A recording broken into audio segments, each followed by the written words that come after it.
Madame, Monsieur, bonjour. C'est toujours un plaisir de vous retrouver à travers ou à partir de ce lieu tout juste magnifique, une botanique architecturale à part entière. Il s'agit nous sommes à partir du jardin d'essai. Ce matin, nous allons parler de mer, nous allons parler de plage, nous allons parler d'une discipline très particulière qui n'est autre que la plongée, non pas la plongée, pardon, ce sera la pêche sous-marine en apnée, une discipline à part entière en Algérie et nous avons même des champions. Nous allons parler dans un petit moment. Nous allons nous intéresser également à l'alimentation, nous allons nous intéresser à tout ce qui est préparation sans sucre particulièrement. C'est vrai que c'est un programme qui est dédié aux diabétiques, mais par mesure de prévention, pourquoi ne pas appliquer ces conseils dans son quotidien et dans son alimentation. Nous terminerons l'émission ce matin en musique, puisque Nawel Mebarek, elle qui compose ses propres chansons, sera parmi nous. Elle sera accompagnée de son fils qui est en train de suivre ses pas. Nous allons revenir sur son actualité musicale. Voilà donc pour le programme de cette matinée. Avant de commencer, comme d'habitude, ce sera une détente musicale et on se retrouve juste après. Interprétation Amine Babylone, et cette fois-ci nous allons aller du côté de la mer pour aller à la découverte ou à la redécouverte d'une très très belle discipline. Il s'agit de la pêche sous-marine en apnée. Nous en parlons en compagnie de nos invités ce matin, à savoir Nourdine Messouter. Bonjour, marhaba bik. Bonjour madame, bonjour. Alors Nourdine, vous êtes athlète, vous êtes aussi membre du club Récif. Exactement. Présidé par notre ami Hamid Belkassem. On lui fait un petit coucou ce matin. Il est sur place, certainement. Bonjour à Hamid, oui. Le connaissant. Avec la gestion, la journée, le week-end, le vendredi et les samedis. À chaque fois, ils sont. Après, on le connaît, lui, il ne quitte jamais son club. Oui, très engagé. Hamid, très engagé. Et vous aussi d'ailleurs, parce que vous êtes avec lui depuis quand même un peu plus de 20 ans. Là, je suis un athlète à Récif depuis 2001 exactement. 2001, 25 ans, c'est une vie, là, Ibarek. On a commencé jeune et on a appris avec eux. Vous êtes toujours aussi jeune en tout cas. Oui, merci. On a appris avec eux la discipline en compétition surtout. Et nous allons en parler puisque parmi nous un champion aussi. Exactement. Donc il s'agit de Bilal Ben Abdelrahman. Bilal, bonjour, marhaba bik. Bonjour madame, merci de nous avoir invités dans votre émission. Marhaba, alors Bilal, champion par contre, lui, champion d'Algérie de chasse sous-marine. Oui. Voilà, le lapsus de plongée sous-marine, il revient à chaque fois. Après, c'est une discipline de plongée sous-marine en soi. Oui, en fait, c'est une plongée en apnée qui se fait en apnée. C'est deux choses différentes. Oui. Mais si on la compare à la plongée, c'est deux deux disciplines différentes. Alors parlons un petit peu de la chasse sous-marine. C'est une discipline, il faut le dire, qui s'installe, qui s'ancre en Algérie parce qu'il y a quand même beaucoup d'athlètes. C'est une discipline qui intéresse beaucoup les jeunes, n'est-ce pas? Exactement. C'est un sport, comme on dit, évident pour... dans la discipline HD, généralement on la pratique soit on fait de la chasse sous-marine en solo, c'est-à-dire on a un permis de chasse sous-marine et on exerce ça, c'est un hobby, soit on la pratique en compétition. On fait les deux. Oui. On est compétiteur. On joint à l'utile à l'agréable. Voilà, joint à l'utile à l'agréable. On a fait une formation avec le temps, c'est-à-dire avec les clubs et tout ça. Et on fait des compétitions, on participe. Il y a des compétitions régionales. Oui. Par exemple, si je dois vous expliquer comment arriver au championnat d'Algérie. Alors, on va en parler. Je donne juste la parole à Bilal parce qu'il voudrait nous dire quelque chose par rapport à cette discipline. Très bien. La chasse sous-marine est une discipline sportive qui se pratique en apnée. Apnée, ça veut dire une interruption volontaire de la respiration. C'est-à-dire le chasseur sous-marin se ventile, il se prépare à la surface de l'eau, il prend de l'air dans ses poumons, il évolue en profondeur à la recherche du poisson afin de le capturer avec un fusil à harpon, arbalète. Et ça dure combien de temps? Tout dépend de la profondeur, d'accord. La profondeur et aussi la capacité de l'athlète lui-même, parce que c'est tout un entraînement. La capacité, bien sûr.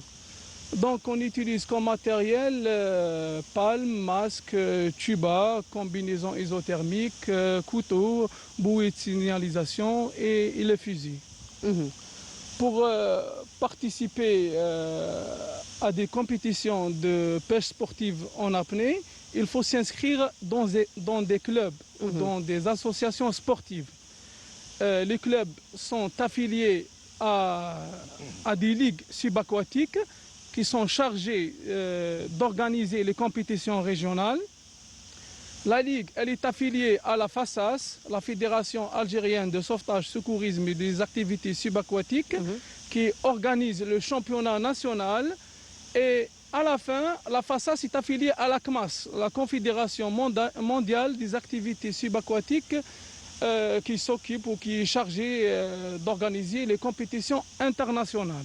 Et justement, Nordine, pour arriver à participer à ces compétitions, il y a un parcours finalement à suivre. C'est normal, comme toute discipline sportive, on doit passer par une sélection, c'est-à-dire plusieurs championnats régionaux. On a d'abord déjà la sélection régionale, là c'est la première. C'est au niveau de chaque ligue. Et chaque ligue, c'est des wilayas, généralement du littoral. Ça commence à quel âge? C'est une discipline qui peut commencer à partir de quel âge? Alors, sur la réglementation, c'est à partir de 16 ans avec autorisation parentale. D'accord. La réglementation algérienne.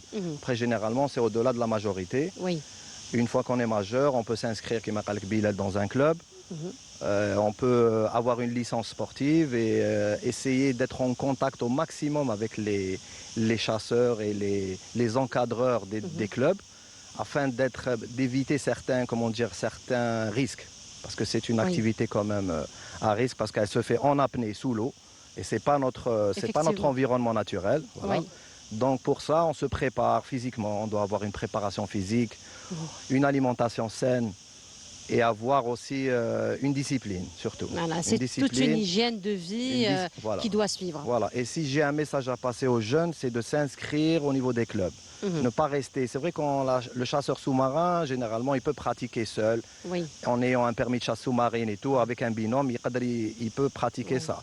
Mais maintenant, on conseille aux jeunes de se rapprocher des clubs.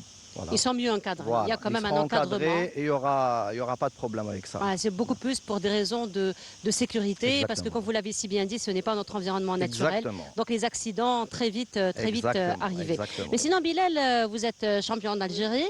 Alors parlez-nous un petit peu de comment vous vous êtes préparé déjà. Avant de parler de la compétition, votre préparation. On se prépare en plongeant tout le temps, en chassant.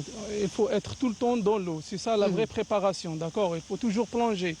D'accord, bon, ça demande de préparation. Du coup, maintenant, l'eau, c'est devenu votre environnement naturel. Maintenant, hein maintenant, vous êtes là, c'est ça ce qui n'est pas normal pour vous. Ah, parce que la mer est agitée, c'est pour ça. Donc, oui. Juste votre micro, s'il vous plaît. Pour la compétition,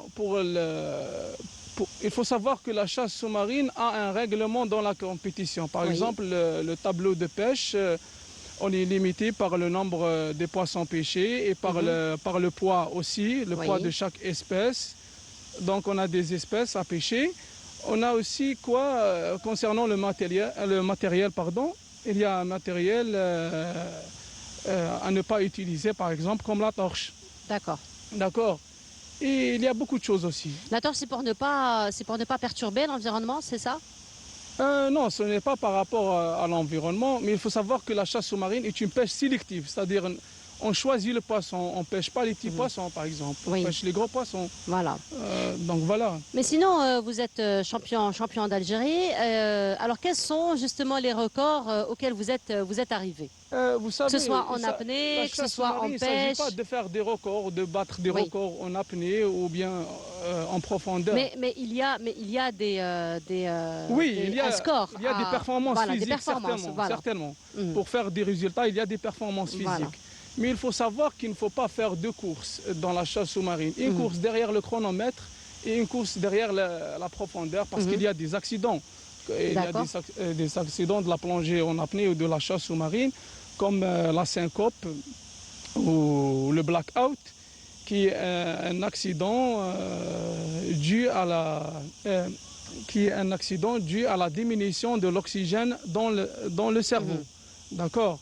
Soit suite à des efforts ou bien à des techniques de préparation comme l'hyperventilation qui fait augmenter la pression partielle de l'oxygène et diminuer la pression partielle de CO2. Il ne faut pas oublier que le CO2, c'est lui qui déclenche la respiration dans le corps humain. Donc en pratiquant cette technique, on n'a plus l'envie de respirer. Voilà, on sent une sensation de bien-être. Une fois au fond, après avoir épuisé les efforts et épuisé le stock, à la remontée, on commence à sentir le besoin de respirer.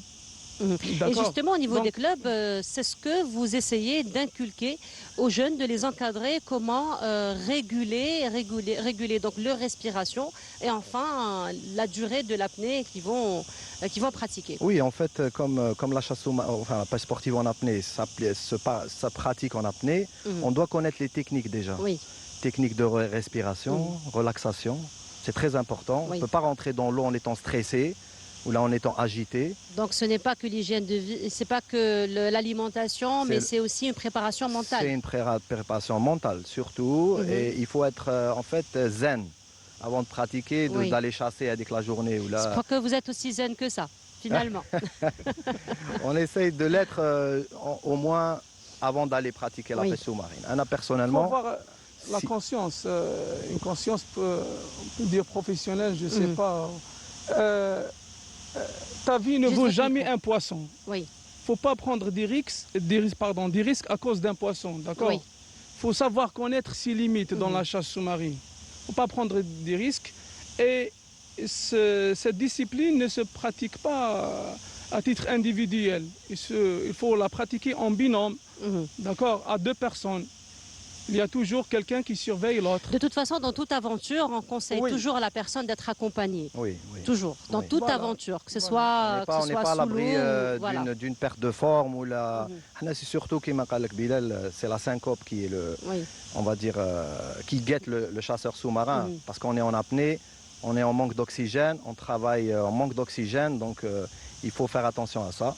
oui. Et c'est ce qu'on conseille les jeunes, d'être toujours en binôme. Mhm. Voilà. Et- Ah, donc finalement, c'est de se concentrer sur ce qu'on fait. Comme l'a dit si bien Bilal, ce ne sont pas les records qui intéressent, oui. Non, non, mais pas c'est les d'abord records, certainement, sa certainement. santé. Voilà. Il faut toujours mettre l'accident en tête. Il faut Oui. toujours penser qu'on peut faire un accident à n'importe quel moment. Vous voyez.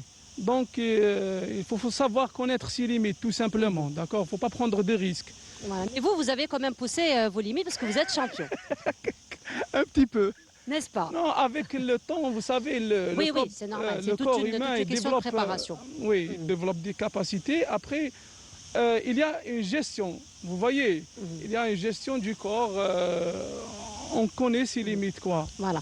Mais nous, on est curieux de savoir, vous êtes resté combien sous l'eau? Combien Vous de savez, temps sous ce l'eau? n'est pas important. Je vous Allez, ai je déjà connais le dit. Je ne sais pas, ça dépend de la profondeur.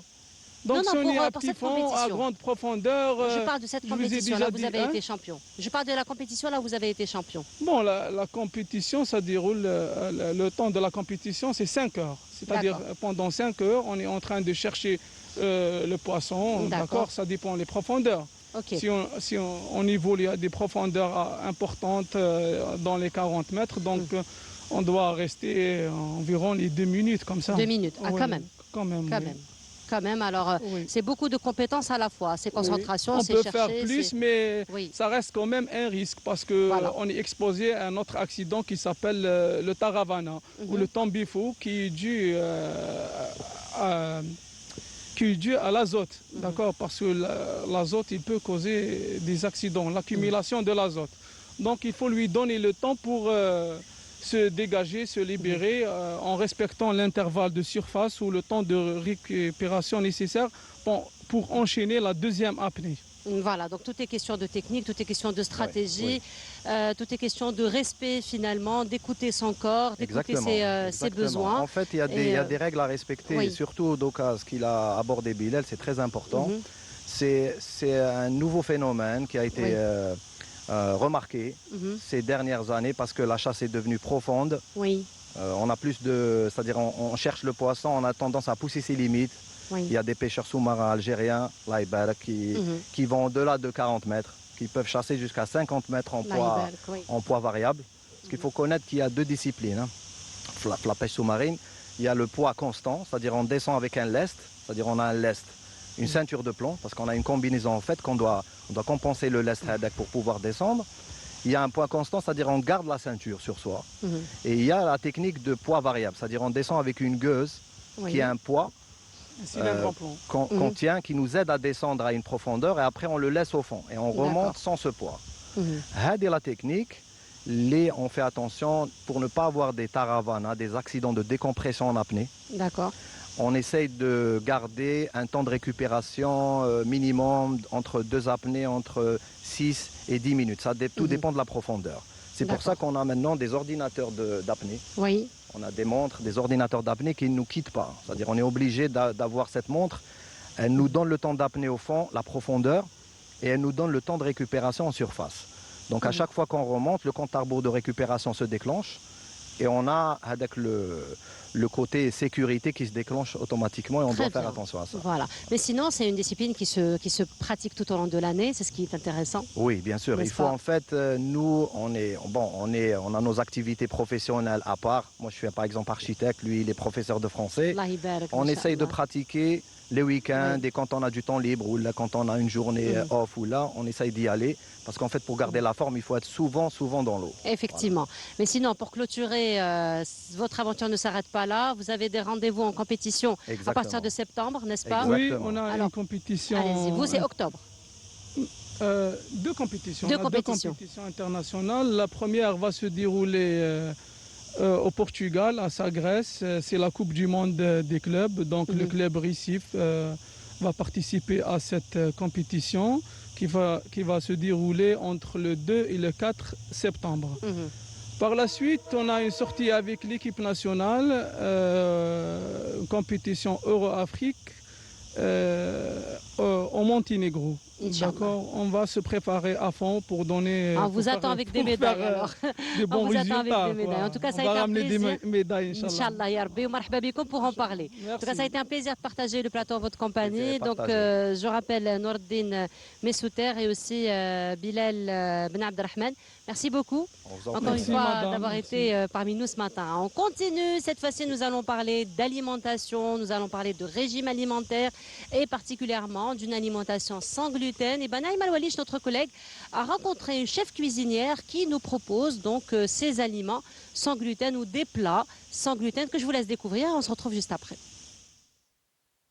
Voilà, c'est كيكات مسلين قوق البلوز. C'est pour Ramadan, c'est pour même au quotidien. D'une contrainte, Fouzia Talbi fait une passion. Et d'une passion, elle a fait un art.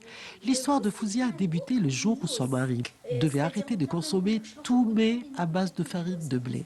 C'est alors qu'elle redouble d'imagination pour élaborer une cuisine littéralement sans gluten et qui n'a absolument rien à envier à la gastronomie traditionnelle. Je me suis retrouvée devant le fait accomplir de cuisiner sans gluten. Alors c'était petit à petit, c'était vraiment difficile, c'était pas évident mes débuts parce que pour manipuler, pour pétrir une pâte sans gluten, parce qu'elle contient pas le gluten, c'est pas comme la farine normale, il y a le côté élastiqué. Dans le sans gluten, il faut toujours chercher des ingrédients, des astuces pour accomplir ce côté élastique, pour réussir. Et c'est sans cesse que Fouzia se réinvente, crée, partage, recrée la pâtisserie, le pain, le couscous et prouve allègrement que le sans gluten rime avec créativité et plaisir. Alhamdoulilah, on a géré, on a tout. On a tout, par exemple, on a la farine, on a une diversité de farines, la farine du riz, le maïs, même la farine de pois chiches, des lentilles.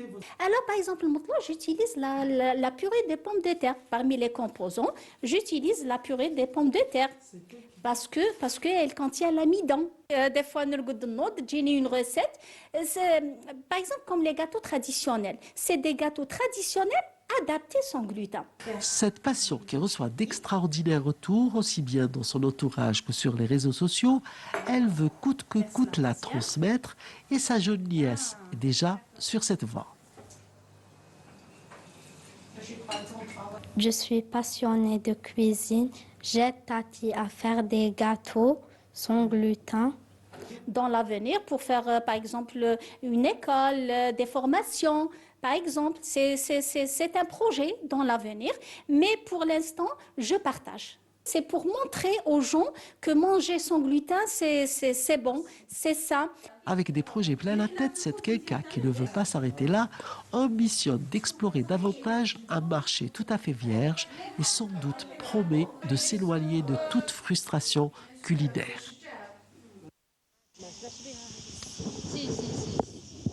Et voilà, donc de retour sur le plateau, nous avons parlé en compagnie de notre amie Naïma Loualiche. Nous avons rencontré donc une chef cuisinière qui nous fait de bons plats, de bons gâteaux. Vous l'avez vu à travers le reportage, sans gluten. Qu'en est-il donc de l'alimentation sans sucre? Aujourd'hui, le sucre est considéré comme un véritable fléau. Et nous en parlons avec notre amie, Hind, qui est une habituée donc de nos plateaux. Hind, c'est toujours un plaisir de te compter parmi nous. Merci beaucoup. Tout le plaisir est pour moi et très honoré d'être parmi vous. Alors, encore une fois. Hind, ce qu'on garde de toi, nous ne sommes pas des diabétiques, Halloween, oui. Voilà, c'est ce qu'on garde donc de la bonne énergie, Oui. on va dire, de Hind qui est créatrice de contenu, Hind qui partage avec nous justement son quotidien. Finalement, Exactement. parce que toi-même, tu as été diabétique à un âge très jeune. Oui, donc je l'ai eu à l'âge de 16 ans. Et maintenant, ça fait 10 ans que je vis avec le diabète. Et au quotidien, justement, tu nous partages ton quotidien pour voir comment on peut vivre et avoir une vie tout à fait normale, Exactement. tout en étant diabétique, n'est-ce pas? Exactement. Donc, j'essaie d'expliquer et de montrer que même si on a le diabète ou peut-être d'autres pathologies, Mhm. on peut profiter de la vie, on peut vivre le plus normalement possible, on peut atteindre nos objectifs, réaliser Oui. nos rêves. Donc, rien ne nous empêche à faire tout ça. Effectivement. Et aujourd'hui, si tu es parmi nous, c'est parce que tu vas nous orienter un petit peu par rapport à la saison estivale. Oui. Alors, c'est vrai que la saison estivale, subhanallah, ça rime avec le sucre. Je ne Oui. sais pas pourquoi. Oui. C'est le gazo, c'est les glaces, c'est les C'est gâteaux, les c'est tout ce qui est, sorbets. Ouais. voilà, tout ce qui est léger, n'est-ce pas, tout ce qui est junk food. Exactement. Et là, par contre, pour les diabétiques, c'est un gros challenge. Alors, Non, pas pour Hind. Ouais. En fait, il faut juste savoir se préparer, Oui. prendre ses précautions et savoir gérer la situation. Mhm. Rien n'empêche un diabétique de profiter de la saison estivale, de Oui. manger des glaces, de sortir en famille, de profiter de la plage et de l'été de manière générale. Il faut juste savoir bien se préparer bien avant. Savoir quoi faire, éviter ce qui peut être dangereux pour la santé. Mhm. Donc par exemple, si on parle de chaleur, si on parle du soleil, c'est vrai, on veut tous avoir une petite couleur, on veut tous... c'est tout à fait Nous normal. attendons l'été particulièrement pour Pour ça. ça. Ce n'est pas la chaleur et l'humidité qui nous font plaisir en tout cas. Sauf que dans ce cas, pour un diabétique, il faut vraiment qu'il évite de s'exposer pendant très longtemps Oui. au soleil.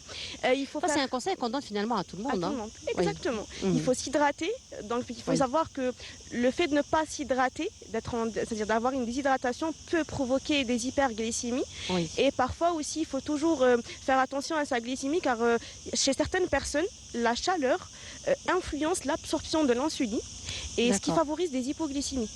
Donc on se retrouve à faire des hypoglycémies juste à cause de la chaleur. Oui. Oui, donc c'est pour ça qu'on demande toujours aux diabétiques de prendre leur glycémie à chaque fois, de contrôler et dès qu'ils ressentent un petit sentiment, c'est-à-dire ils se sentent un petit peu bizarres, ils se sentent, par exemple, ils ont mal à la tête, ils sont un petit peu fatigués, là il faut tout de suite prendre sa glycémie pour vérifier si tu es en hypo ou tu es en hyper. Mhm. Alors maintenant revenons Donc à... c'est vraiment au premier signal, il faut répondre au premier signal, il ne faut pas Exactement. négliger. Il ne faut pas se dire juste non, je suis un petit peu fatiguée, non, c'est juste la chaleur. Parce qu'on le dit, on Oui. a l'habitude comme ça de se laisser aller, de ne pas forcément écouter son corps et écouter ses besoins. Exactement. Et là, on constate le rôle important des CGM, donc on va dire des glucomètres un petit peu modérés, donc Oui. pas comme le glucomètre classique. Donc le CGM, c'est un petit appareil qu'on place au niveau du corps, par exemple au niveau du bras, et Mhm. qui sera connecté avec une application sur le téléphone. D'accord. Et avant de faire une hypoglycémie, il commence à signaler. Ah, Donc ça, ça, c'est va bien. nous éviter Oui. de faire des hypoglycémies sévères. Mhm. Et pareil pour les Donc c'est un peu hyperglycémies. préventif. Exactement. Mhm. Donc là, on constate ils ont un rôle très très important et on souhaite que ça sera disponible pour tout le monde le plus tôt possible. Certainement, parce que quand même, ça a un rôle préventif très pour un important. diabétique. Alors, quand on parle des saisons estivales, de personnes diabétiques, donc on s'intéresse beaucoup à l'alimentation. Oui. C'est la première chose. C'est vrai qu'il y a d'autres facteurs, tu viens nous l'expliquer. Le soleil est un facteur donc d'hypo ou d'hyperglycémie, donc Oui. tout dépend de la façon avec personne. laquelle on gère et la personne aussi, mais aussi l'alimentation, parce que sinon, finalement, c'est l'alimentation avec laquelle on se trahit le plus. Oui. Exactement. Oui. Et c'est le plus important. Oui. Alors, il faut juste ne pas avoir la frustration. Donc, on a l'habitude de toujours demander aux diabétiques, surtout de type 1, il faut pas manger, il faut éviter les glaces, il faut pas faire ceci, il Et faut pas finalement, manger c'est cela. cette frustration-là Qui pousse le diabétique Voilà. à tout manger et à faire des bêtises et à ne pas se contrôler, sincèrement. Donc, chaque diabétique, il faut qu'il comprenne que je peux manger, je peux profiter de l'été, je peux profiter d'une sortie en famille, mais il faut savoir comment profiter. Oui. Il faut savoir combien manger, quand est-ce que manger. Par exemple, je peux profiter d'une hypoglycémie. Pendant que je fais une hypo, je profite et je mange une glace. Oui. Pendant que je fais une hypo, je profite et je prends un bon verre de limonade. Oui. Donc, il faut juste être un petit peu intelligent.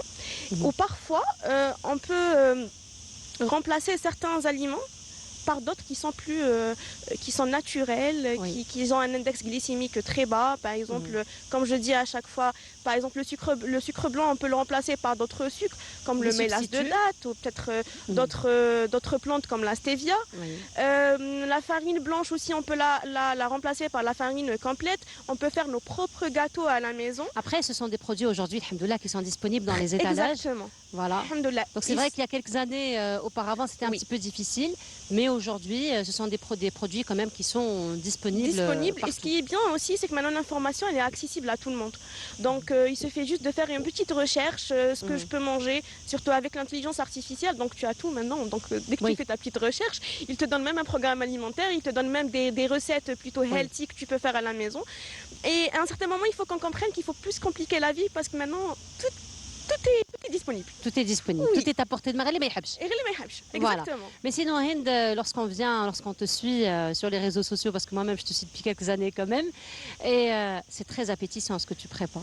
Oui. Alors non seulement très appétissant, mais même la présentation, tu joues beaucoup sur la présentation, mais ce sont finalement des recettes, des plats qui n'ont rien à envier finalement de ce qu'on mange de tous les jours, même si tous les jours notre alimentation, elle n'est pas aussi recommandée que cela, hein, n'est-ce pas? Oui, c'est vrai. Voilà. Donc, comme je viens de te dire, donc, il faut juste savoir remplacer tel aliment par un autre aliment. Voilà. Et profiter de la vie. Après, il faut savoir aussi que c'est pas parce qu'on est diabétique qu'on n'a pas le droit de manger dehors, qu'on n'a pas le droit de manger des pizzas ou des sandwichs. Loin de ça. Donc, ce qui est bien actuellement, on a une technique, ce qu'on appelle l'insulinothérapie fonctionnelle. D'accord. L'insulinothérapie fonctionnelle, elle nous permet de bien calculer nos glucides, donc selon les besoins de chaque corps. Donc savoir calculer les glucides et par exemple pour 10 grammes de glucides, moi personnellement il me faut 6 unités. Donc 6 unités d'insuline. C'est un calcul qui doit être fait par un spécialiste de la santé, donc le médecin traitant ou bien un nutritionniste. Donc, on peut par exemple, avant de manger, je calcule mes glucides, donc je fais tant. Ah, tiens, il y a 100 glucides. Moi, pour 10 unités, pour 10 glucides, pardon, il me faut telle unité. Je fais mes propres calculs. Ça va m'éviter les hypos, ça va m'éviter les hyper. Donc maintenant, comme je t'ai dit, tout est accessible. Oui. Alors, Hind, il y a quelque chose qui me vient à l'esprit. C'est vrai, lorsque nous sommes adultes, nous sommes plus conscients de tout cela, mais aujourd'hui, malheureusement, c'est une maladie qui atteint de plus en plus de jeunes, de plus en plus d'enfants, n'est-ce pas? Et les enfants, même si on leur explique, ils prennent conscience, mais ça reste des enfants. Même nous, adultes, qui m'en connaissent. Oui, tout à fait. Même nous, adultes, il y a des moments où on flanche, il y a des moments de faiblesse comme ça. C'est tout à fait normal, c'est humain. Les enfants, c'est encore un peu plus difficile, n'est-ce pas? Alors, comment aujourd'hui on peut accompagner des enfants, par exemple?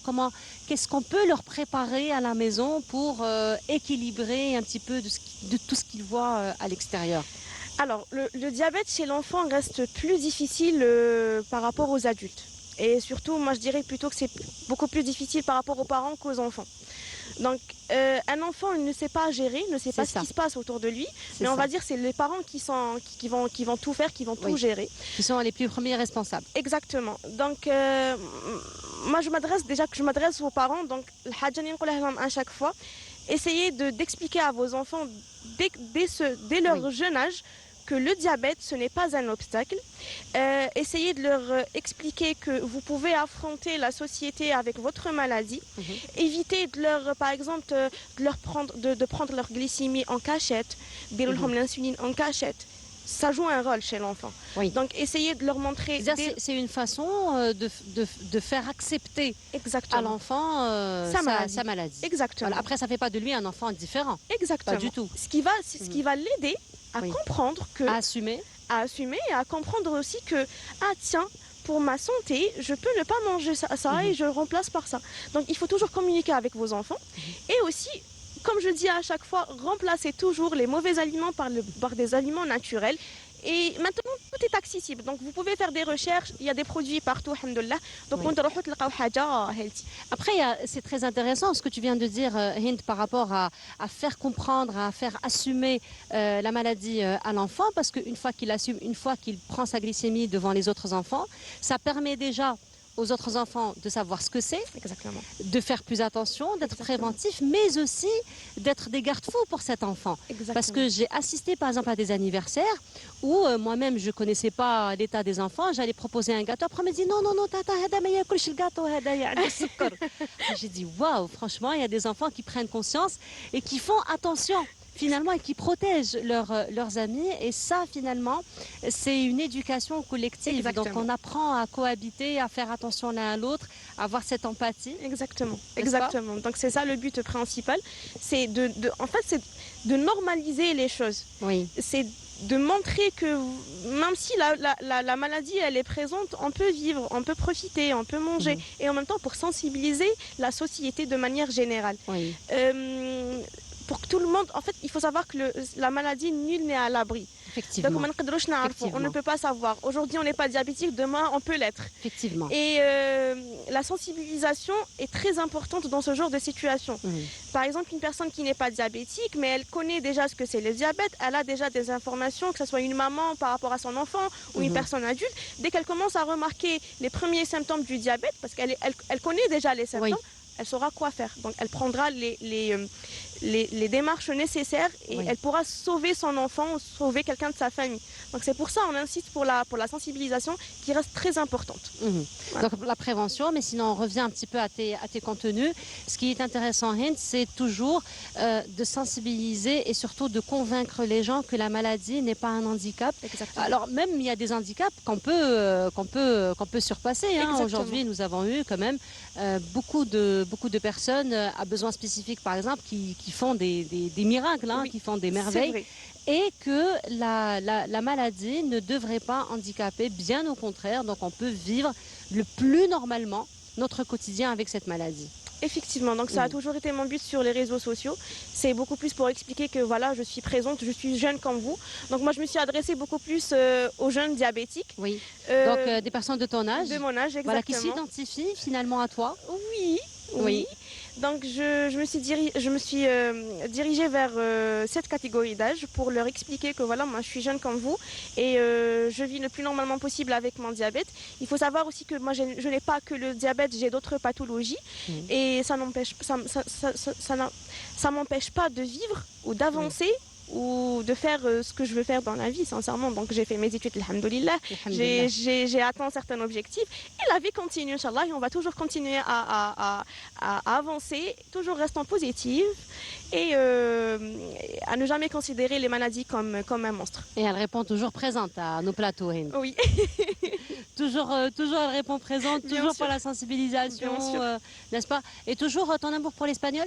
Oui, toujours. Toujours. Bien sûr, c'est un amour qui va jamais s'arrêter. Donc c'est un truc que j'ai fait des études en espagnol, en interprétariat traduction. J'ai même enseigné dans ce domaine et c'était très intéressant. Inch'Allah, il y aura d'autres projets au futur. Inch'Allah, en tout cas, Hind, c'est toujours un plaisir de partager le plateau en ta compagnie. On te dit bravo pour tout ce que tu fais, bravo pour ton courage, bravo pour toutes les bonnes ondes que tu partages avec nous et les bons plats surtout. Hein, c'est le plus important. Voilà, on adore manger. Voilà, après c'est bien parce que nous avons des idées, même pour nous hein, qui ne sont pas forcément diabétiques, ça donne quand même des idées déjà pour la prévention et puis pour avoir une table bien colorée. Exactement. C'est le plus important. Exactement. Voilà, Hind, merci beaucoup. Merci à toi. Encore une fois, je te dis à très vite, Inch'Allah. C'est toujours un plaisir de partager plateau en ta compagnie. Merci beaucoup. Merci. Et on continue, on va se retrouver pour la dernière station. présentation de cette matinée. On va se retrouver en musique. Mais avant cela, ça va être une petite visite guidée qu'on vous propose dans l'un des lieux mythiques d'Alger. Il s'agit du musée du Bardo. Et c'est Samira Hadjamar qui nous y emmène. Et son reportage est intitulé « Je suis le Bardo » ou « Je m'appelle le Bardo ». Et vous allez voir, ça va être le Bardo finalement qui va nous raconter son histoire. À tout de suite.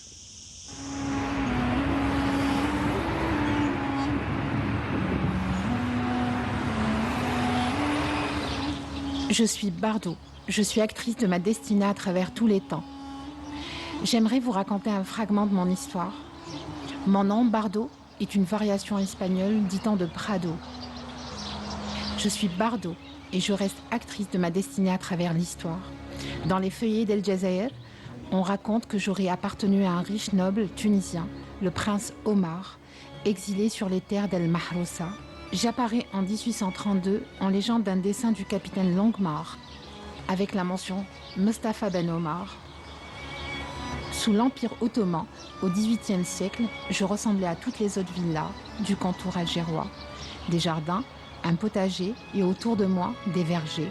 Nous étions séparés les unes des autres par des arbres fruitiers en clôture. De moi, de nous toutes, Fromentin, le célèbre peintre, écrivit « Je suis dans un endroit charmant, à mi-pente des collines et en vue de la mer, le lieu est désert, quoiqu'entouré de lieux de plaisance et de vergers. Pour seul bruit, j'entends des norias dont le moulin tourne et le roulement presque continu des coricolos sur la route d'en bas. Je suis passée entre les mains du général Exelman, puis celle de Ali Bey, l'ara de Biskra, qui lui m'a vendu à Pierre Jaurès. Un Français qui m'accommoda à ses besoins et ses passions. Il m'agrémenta alors de plantations, d'écuries et de remises. À cette époque, de mes fenêtres, les envolées de Camille Saint-Saëns pouvaient se faire entendre. J'oubliais de vous dire que je suis une résidence d'été, une villa des Fas, où j'accueillais des familles de la noblesse, des fonctionnaires du Beylek, des patrons corsaires et même des consuls. L'ara de Biskra m'agrémenta dès 1875 de belles fresques et de carreaux de faïence importés de plusieurs pays. Mon dernier occupant me céda à l'État français, qui décida de me transformer en musée de préhistoire et d'ethnographie algérienne. C'était en 1930. Le 1er septembre 1985, je suis classée monument historique. Et le 12 novembre de la même année, je suis classée en musée national. En 2009, je suis embellie par une restauration. Il a fallu 3 ans juste pour l'étude.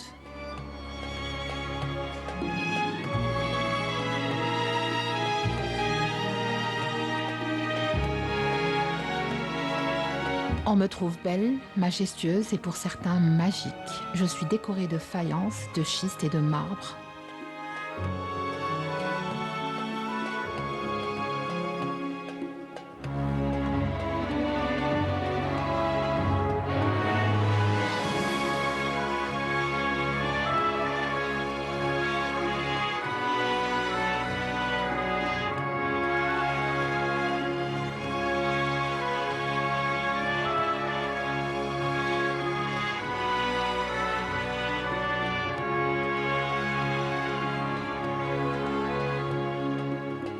Mes collections sur la préhistoire, ainsi que les dernières découvertes archéologiques sont exposées dans la partie basse de ma demeure.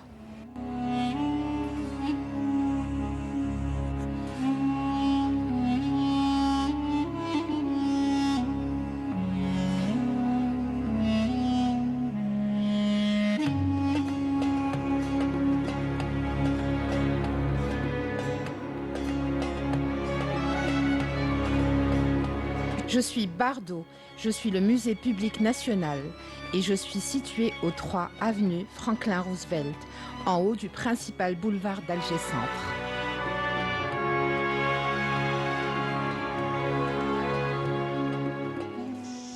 Et voilà, très très belle balade du côté donc du musée du Bardo. Et c'est Samira Hadjamar qui nous y a emmené. Je vous le disais, cette fois-ci nous allons parler de musique et notre ami Nawel Mebarek est parmi nous. Nawel, bonjour. Bonjour. Comment ça va, cher ami, depuis le temps? C'est pas vu depuis l'Aïd Kbir, je crois. Exactement. Ça fait trop plaisir de vous voir. Eh ben, et depuis, il y a eu beaucoup d'aventures, il y a eu beaucoup de belles découvertes, il y a eu des nouveautés. Oui, oui, oui. Voilà. Et aujourd'hui, tu n'es pas venu seul. Non. C'est un invité très particulier qu'on reçoit aujourd'hui. Très. Je te laisse le présenter. Ben, je vous présente Yanni. Il Bonsoir, est bonjour. chanteur, compositeur, interprète. Et c'est mon fils. J'attendais ça. Accessoirement. Accessoirement, je peux aller Non, ça. accessoirement, c'est musicien et tout. Accessoirement. Principalement, c'est ma mère. Voilà. Ali. Voilà. Principalement, c'est Voilà, ta maman. principalement. Voilà. Et c'est le plus beau titre, Ben, évidemment. n'est-ce pas? Le plus beau titre. Yanni, comment ça va? Ben, ça va très Ça se très passe bien. bien. Yanni, félicitations. Tu as eu ta licence cette année. Oui, merci Maï beaucoup, Barek. merci beaucoup. Et très belle continuation. Bien sûr qu'on va pas s'arrêter là. Ben, évidemment, on va continuer jusqu'à... C'est le discours maternel qui Jusqu'à revient à chaque fatiguer. fois. Hein. Oui, on est N'est-ce maman pas à vie. Hein. Yanni, c'est pas ce qu'il a envie d'entendre aujourd'hui, en Pas tout du cas. tout. Non, mais pour le coup, si, moi, ça me motive de faire ce que j'aime. J'aime bien mes études, donc je suis très content de Maï continuer. En tout cas, on est très très content pour toi et tu accompagnes maman aujourd'hui. Ben oui, absolument. Voilà. Oui. Alors Nawel, depuis le temps, je le disais, il y a eu de belles aventures, il y a eu de belles participations à l'international aussi. Oui, N'est-ce j'ai pas participé au Festival international d'Égypte, Mhm. Kounouz el-Ibda. C'était une très belle expérience. J'étais invitée d'honneur. J'ai chanté sur Oui. scène mes chansons avec le Kerekou Oui. de Sabrina, Galerie Féminine. Mhm. C'était magnifique. Le public, il était magnifique aussi. Mhm. Ils ont beaucoup apprécié. Pourtant, j'ai chanté mes chansons, mes compositions et les chansons de l'album. J'ai chanté le Massem, mon dernier single. Mara, c'est ma Jad Bali. préférée, je le dis toujours. J'adore. Et d'ailleurs, il y a Amel qui nous a préparé un petit extrait de Marasem. Hein. Ah, super. Eh ben oui, on va l'écouter. Je ne sais pas s'il est prêt, on va l'écouter dans un petit moment. D'accord. Mais il est prêt? Allez, il est prêt, on va l'écouter.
C'est un petit extrait, une chanson de tous les temps, indémodable.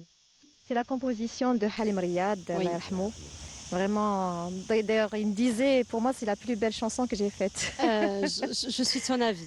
C'est gentil, merci. Voilà, c'est vrai que j'adore toutes tes chansons, mais celle-ci, elle est très très particulière. Merci beaucoup. Voilà, alors Yanni, Oui. parle-nous un petit peu de ta relation avec la musique. On voit un petit peu d'où ça vient en tout cas. Ben, ma L'inspiration, relation avec on la musique, voit. Hein. Évidemment, elle est plutôt claire. Elle est en face de moi, elle est à côté de vous. C'est mes origines, c'est mon inspiration, c'est ma source d'inspiration. mais C'est du ta coup, référence. ben absolument, absolument. Donc depuis tout petit, d'ailleurs, on parlait de Marasem, je me Tu souviens. n'avais pas trop le choix de toute façon. Hein. Bah oui, évidemment. Je suis passé par plusieurs étapes. J'ai fait du violon, du piano, Là, pour il arriver à la guitare. J'assurais pas du tout au violon et au piano. C'était une catastrophe. Ensuite, la guitare, je m'y suis un peu retrouvé parce qu'elle avait ses guitares. Je joue avec Oui. ses guitares. Je me souviens d'ailleurs pour Ça le va, elle te Marasem. laissait Hein? Elle te laissait je toucher à ses instruments. Non, ça va. Tant qu'il n'était Ça pas va. trop tard la nuit, Ça tout allait bien. Oui, oui, oui. Oui, oui. Ouais. Et, Ah oui, tard la nuit, ça je connais un bout. Hein. Ouais, bah, Ouais. il faut faire avec. C'est de la contrainte que vient la créativité très souvent, du coup, Oui. on fait avec. On fait avec. Alors on voudrait bien vous écouter tous les deux. Bah, avec Vous faites un plaisir. très très beau duo. Alors probablement vous allez partager un petit quelque chose avec nous. Il va alors. chanter une chanson pour souhaiter la bienvenue Allez, on va l'écouter. à tous, à toutes et à tous.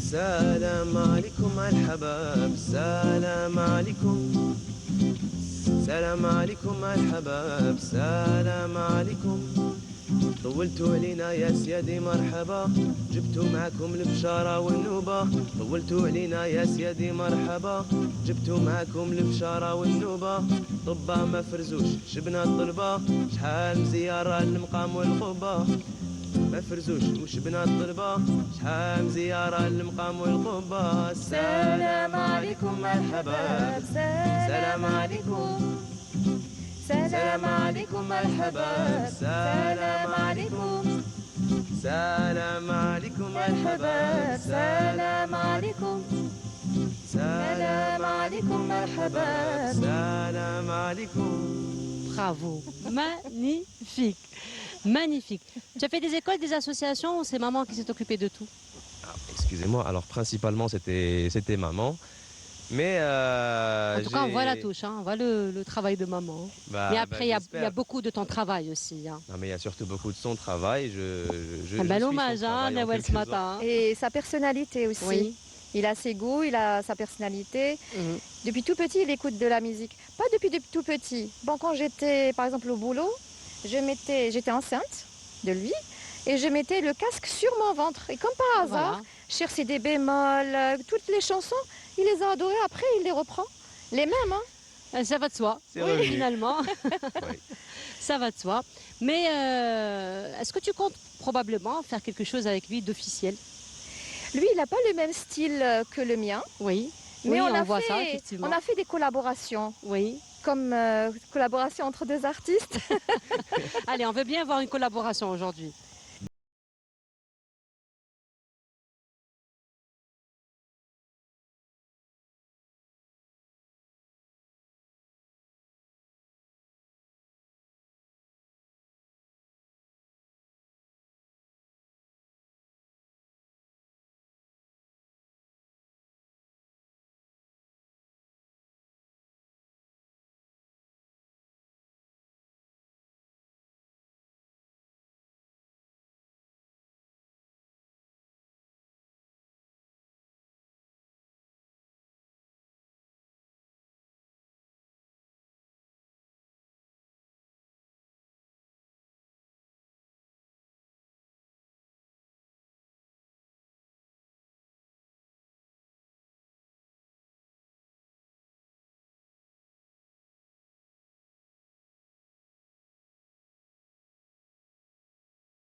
Bravo, magnifique. Merci. Alors, on te découvre sur un autre registre finalement, Nawel. N'est-ce pas? Ah, j'ai toujours adoré les Buggles. Oui. oui. Donc, Après, c'est un groupe légendaire. Hein. oui. C'est un oui, groupe oui. légendaire. Ces chansons effectivement. immortelles. hein. Voilà. Mais sinon, Nawel, tu es sur des nouveautés, tu es sur des projets en ce moment? Oui, j'ai sorti mon single Al Farja et mon dernier single. Déjà que nous avons découvert d'ailleurs lors de Ensemble. l'Aïd el-Kbir. C'est ça? Exactement. Oui. Et j'ai sorti le dernier single et le clip est en cours. oui. C'est Charlotte Bali Shema. J'espère que nous aurons l'exclusivité par rapport au clip. Ben, Je avec revendique. grand honneur. Je avec revendique. très grand honneur, oui. Donc là, si vous voulez, je vais la chanter. Oui. Alors en attendant qu'on se prépare, Oui. justement, Nawel, on insiste que tes chansons, ce sont tes propres chansons, donc tu n'es pas très fan des reprises, on va dire, même si parfois tu en fais. Mais Oui. tous tes enregistrements, pratiquement, ce sont tes propres compositions, tes propres chansons. Il y a certaines chansons, par exemple le premier album, il y a 5 de mes compositions, mais le Oui. reste, c'est des compositions qu'on m'a faites. Que ce soit parole ou musique, ça dépend. Oui. Mais le nouvel album, pratiquement, à part la reprise de Sindo, qui est un duo avec Dave Lade, de Tagraoula, le reste, c'est de nouvelles compositions, musicalement parlant, mais t'as avec des paroliers. Ah bah très bien. Voilà. Alors, Par exemple, Shaglet Bali Shima, c'est Cheikhna, le cher, le kbir, le grand poète. C'est Taibi, Msaoud Taibi. bah voilà, on va Vraiment t'écouter. que j'adore. Voilà, allez, on va Merci. écouter donc un petit extrait. extrait. Voilà, mais sinon, Yanni, bah voilà, il s'inquiète pour la guitare de maman, lui. Hein. Ah, principalement pour maman, mais oui. Mais pour moi aussi, hein, n'est-ce pas, Yanni? C'est ton instrument aussi, Bah, évidemment. désormais. Alors, mais sinon, Yanni, en attendant que maman se prépare, je disais, c'est beaucoup plus une passion pour toi, la musique, Bien sûr. n'est-ce pas? Ouais. Principalement. Tu t'es pas encore lancé probablement dans des Pour projets le coup, musicaux Pour particuliers. le coup, j'ai Juste des en micro, s'il te plaît. Bien sûr. J'ai des petits projets à côté, mais évidemment, ce sont des projets de passion. Il n'y a pas vraiment d'ambition Oui. mondiale ou quoi. Non, non, c'est vraiment juste des projets Mais en tout d'amis. cas, ça parce adoucit que- les mœurs. Bah absolument. Je suis N'est-ce rentré pas? à l'université, j'ai trouvé des gens qui jouaient de la musique aussi, et on a décidé de jouer de la musique ensemble, et c'est globalement ça. D'autant plus que ta discipline, elle est très, très, très, on va dire, pas difficile, mais complexe, Oui. qui demande beaucoup de travail. On a besoin de relaxation. Voilà. Il n'y a pas Absolument, mieux que la absolument. musique après. Allez, c'est à toi, Nawel. شغلت بالي شمعة تبكي في الفرح دمعة تبع دمعة تشكي من الجراح شغلت بالي شمعة تبكي في الفرح دمعة تبع دمعة تشكي من الجراح ما فرقتها الدمعة في كل فرحة وعيد تستنى نهار الجمعة يجي اللي راه ضعيف تبرد نار الوجع وجراح التنهيد شغلت بالي شمعة تبكي في الفرح دمعة تبع دمعة تشكي من الجراح شغلت بالي شمعة تبكي في الفرح دمعة تبع دمعة تشكي من الجراح Magnifique, vraiment. Même si c'est un peu triste, mais on se reconnaît quand même. Hein. La tristesse, après, c'est une émotion tout à fait humaine, hein, donc qui nous Exactement. habite, qui fait partie de nous. N'est-ce pas? Exactement. Il y a une chose, une notion que peut-être certains, qu'il faut rappeler, qu'on ne chante pas seulement quand on est heureux. Oui. On chante quand on est triste. Chanter, c'est une Chanter, façon de c'est- s'exprimer. Voilà. Exprimer, parler. exprimer à tout moment, toute émotion. On partage nos joies, nos émotions, nos pensées, notre vision des choses, de la vie. C'est ce qui rend la musique un langage universel. d'ailleurs. Exactement. C'est C'est ce un qui langage fait que- qui est compris dans le monde entier. On l'a vu quand j'étais au festival international d'Égypte. Il y avait plusieurs pays qui étaient invités, mais on parlait le même langage. Effectivement. Et il n'y avait plus de frontières. Il n'y a pas de différence. On était tous unis par une chose qui est magnifique, qui est l'art. Qui est l'art. Parce qu'il y avait aussi l'art, c'est-à-dire il y avait aussi... Les arts visuels. Oui, il y avait des galeries de peinture et D'accord. tout. D'ailleurs, vous êtes vous-même artiste peintre. Enfin, artiste peintre, non, mais amatrice. Hein, voilà. Bah oui. Amatrice, moi je faut suis un peu comme partager. Yanni. Après une journée un peu fatigante, on va se détendre un petit peu C'est avec ses génial. pinceaux. C'est génial. Voilà. Mais ça se voit que vous avez une âme d'artiste. C'est adorable, merci Nawel. Mais sinon, Yanni, ça fait quoi finalement de voir maman chanter? Bah, moi, je suis un peu habitué, c'est pas vraiment fidèle au sentiment On a des grandi autres. avec ça. Bah oui, bah, on parlait de Le Marasem tout à l'heure. Le Marasem, Oui. c'est une chanson que je me souviens jusqu'à maintenant. J'étais très petit, j'étais très jeune, et j'allais au studio, je dormais au studio, je restais avec elle Ah, au studio. carrément. Donc Bah oui, parce finalement, que- Yanni, il a assisté à Oui, tout oui. le processus évidemment. finalement. Oui, oui. Puis il faut souligner aussi qu'en parallèle, elle a toujours été une grande travailleuse, donc elle travaille la journée, elle va au studio la nuit, Oui. elle s'arrête pas, elle compose, elle cherche de la nouveauté, elle se réinvente. Donc oui, moi je ne peux être qu'admiratif de ce qu'elle fait.